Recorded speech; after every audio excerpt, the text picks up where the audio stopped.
സംസ്ഥാനത്ത് ഡെങ്കിപ്പനി മരണം വ്യാപകമാകുന്നതിൽ പ്രത്യേക പഠനം നടത്താൻ സർക്കാർ. മരണകാരണത്തെക്കുറിച്ചാണ് പഠനം. തിരുവനന്തപുരത്തെ അഡ്വാൻസ്ഡ് വൈറോളജി ഇൻസ്റ്റിറ്റ്യൂട്ടിലാണ് പഠനം നടക്കുന്നത്. നിലവിൽ കേരളത്തിലാണ് രാജ്യത്തെ ഏറ്റവും കൂടുതൽ ഡെങ്കിപ്പനി മരണം റിപ്പോർട്ട് ചെയ്യുന്നത്. ഷ്യാമുണ്ട് വിവരങ്ങൾ പങ്കുവയ്ക്കാൻ തലസ്ഥാനത്ത് നിന്നും. Shyam, very good morning. Good morning പറയാൻ കഴിയുന്ന സാഹചര്യമല്ല എന്നെനിക്കറിയാം ഡെങ്കിപ്പനിയുമായി ബന്ധപ്പെട്ട്. എന്തായാലും ഡെങ്കിപ്പനിയുമായി ബന്ധപ്പെട്ട രാജ്യത്തെ ഏറ്റവും കൂടുതൽ മരണങ്ങൾ റിപ്പോർട്ട് ചെയ്യുന്ന ഒരു സംസ്ഥാനമായി മാറുകയാണ് നമ്മുടെ കൊച്ചു കേരളം. ആരോഗ്യ കേരളം, ഐശ്വര്യ കേരളം എന്നൊക്കെയാണ് പറയുന്നത്. പക്ഷേ ഇവിടെയാണ് മരണനിരക്ക് കൂടുതൽ.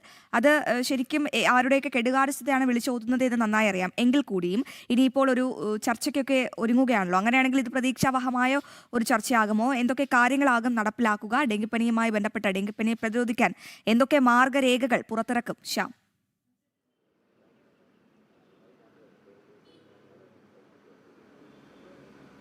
അശ്വതി രാഗെ, ഗുഡ് മോർണിംഗ്. എന്തായാലും നേരത്തെ സൂചിപ്പിച്ചതുപോലെ തന്നെ ആരോഗ്യ കേരളം, സുരക്ഷിത കേരളം എന്ന് പറയുന്ന ആ ഒരു തലവാചകം ആരോഗ്യവകുപ്പിൻ്റെ കണക്കുകളിൽ മാത്രമാണ് ഉള്ളത്. എന്നാൽ മറ്റു പല രേഖകളിലുമെല്ലാം തന്നെ നിലവിൽ കണക്കുകൾ പരിശോധിക്കുമ്പോഴേക്കും ഡെങ്കിപ്പനി ബാധിതരുടെ എണ്ണം നിലവിൽ കേരളത്തിൽ കൂടുന്നു എന്ന് തന്നെയാണ് നിലവിൽ വന്ന കഴിഞ്ഞ സമീപകാലത്തെ കണക്കുകളെല്ലാം തന്നെ വ്യക്തമാക്കുന്നത്. ഈ കണക്കുകളുടെ അടിസ്ഥാനത്തിൽ കൂടിയാണ് തിരുവനന്തപുരത്തെ അഡ്വാൻസ്ഡ് വൈറോളജി ഇൻസ്റ്റിറ്റ്യൂട്ട് ഇത്തരത്തിലൊരു പഠനം നടത്താനായിട്ടുള്ള ഒരു സാഹചര്യവുമായി മുന്നോട്ട് വരികയും ചെയ്തത്. അതായത് രാജ്യത്ത് ഏറ്റവും കൂടുതൽ ഡെങ്കിപ്പനി ബാധിതരുടെ അല്ലെങ്കിൽ റിപ്പോർട്ട് ചെയ്യുന്നത് കേരളത്തിലല്ലെങ്കിലും ഏറ്റവും കൂടുതൽ മരണനിരക്ക് റിപ്പോർട്ട് ചെയ്യുന്നത് കേരളത്തിലാണ്.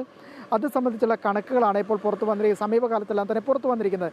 ആ കണക്കുകളുടെ അടിസ്ഥാനത്തിലാണ് ഇപ്പോൾ നിലവിൽ തിരുവനന്തപുരം അഡ്വാൻസ്ഡ് വൈറോളജി ഇൻസ്റ്റിറ്റ്യൂട്ട് ഇത്തരത്തിൽ കേരളത്തിലൊരു പഠനത്തിന് മുതിരുകയും ചെയ്യുന്നത്. ഡെങ്കിപ്പനി ബാധിതരുടെ എണ്ണം അത് ഏത് രീതിയിലാണ് ശരീരത്തിൽ തുടക്കത്തിൽ തന്നെ അത് പ്രകടമാക്കുന്നത്, അതിൻ്റെ സിംറ്റംസ് എന്തൊക്കെയാണെന്നുള്ള കാര്യങ്ങളെക്കുറിച്ചുള്ള പഠന വിധേയമാക്കുക എന്നതാണ് വൈറോളജി ഇൻസ്റ്റിറ്റ്യൂട്ടിൻ്റെ മുഖ്യമായ ലക്ഷ്യമുള്ളത്. ഒപ്പം തന്നെ സംസ്ഥാനത്തെ സ്വകാര്യ ആശുപത്രികൾ കൂടി പങ്കാളികളാക്കിക്കൊണ്ട് തന്നെയാണ് ഈ ഒരു പഠനവുമായി മുന്നോട്ട് പോകാൻ തന്നെ അഡ്വാൻസ്ഡ് വൈറോളജി ഇൻസ്റ്റിറ്റ്യൂട്ട് ശ്രമം നടത്തിക്കൊണ്ടിരിക്കുകയും ചെയ്യുന്നത്. ഇതുമായി ബന്ധപ്പെട്ട ചർച്ചകളെല്ലാം തന്നെ സംസ്ഥാനത്ത് നടക്കുകയും ചെയ്തു. നിലവിൽ ശരാശരി രാജ്യത്താകമാനം 200-ലധികം ഡെങ്കിപ്പനി ബാധിതർ റിപ്പോർട്ട് ചെയ്യുകയാണെങ്കിൽ ആ മരണനിരക്കിൽ 150-ലധികം പേർ കേരളത്തിൽ നിന്നുള്ള കണക്ക് ആണെന്നുള്ള കണക്കുകളാണ് പുറത്തു വന്നിരിക്കുന്നത്. കഴിഞ്ഞ സമീപകാലത്തെല്ലാം തന്നെ ഈ കണക്കുകൾ നമ്മളടക്കമുള്ള മാധ്യമങ്ങൾ ഈ കാര്യങ്ങളെല്ലാം തന്നെ റിപ്പോർട്ട് ചെയ്തിരുന്നു. ആ റിപ്പോർട്ടുകളുടെ എല്ലാം അടിസ്ഥാനത്തിലാണ് ഇപ്പോൾ നിലവിൽ തിരുവനന്തപുരം അഡ്വാൻസ്ഡ് വൈറോളജി ഇൻസ്റ്റിറ്റ്യൂട്ട് ഇത്തരത്തിലൊരു പഠനത്തിന് ഒരുങ്ങുന്നത്.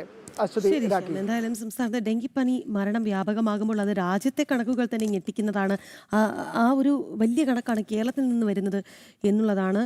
എന്തായാലും വലിയ ആശങ്ക ഉണ്ട് ഇത് സംബന്ധിച്ച്. എന്തായാലും ഒരു പഠനം പഠനം നടത്തുമെന്ന് പറയുന്നുണ്ട്. പഠനത്തിൽ വെളിവാകുന്ന കാര്യങ്ങൾ അനുസരിച്ച് ഇനി മുന്നോട്ട് പോകുമെന്ന് കണ്ടറിയണം.